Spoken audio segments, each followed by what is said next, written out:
We live in a very polarized society. We live in a society where so many people disagree with one another.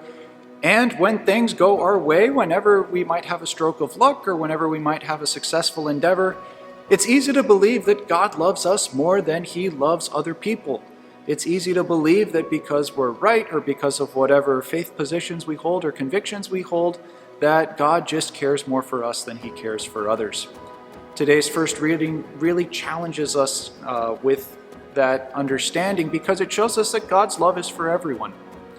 Paul and his companion are unjustly imprisoned, and yet even in the midst of their injustice, they still have faith in God, and they still are singing songs and praying and trusting in God's goodness. And through God's intervention or through a stroke of luck in a region that's prone to earthquakes, there's this massive earthquake. And Paul and his companion are able to walk freely out of the jail.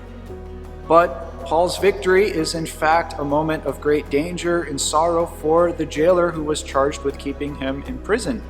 And the jailer is ready to commit suicide. He's so afraid for whatever punishments may await him for failing to keep Paul imprisoned.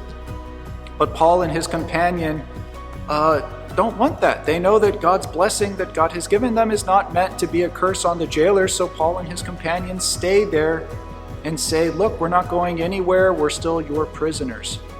The jailer's overwhelmed with that act of mercy. The jailer cares for their wounds. In turn, the jailer receives baptism and the gift of faith. And Paul and his companions stay there to face justice the normal way that the Romans do. And ultimately, we know that Paul is vindicated. It's a reminder for us in our moments of great triumph, in our moments where things go our way, that we're not to hold it over other people, but ask, how can we be more inclusive? How can we share God's blessings with others? How can we celebrate the goodness of the Lord and the love that God has for all people?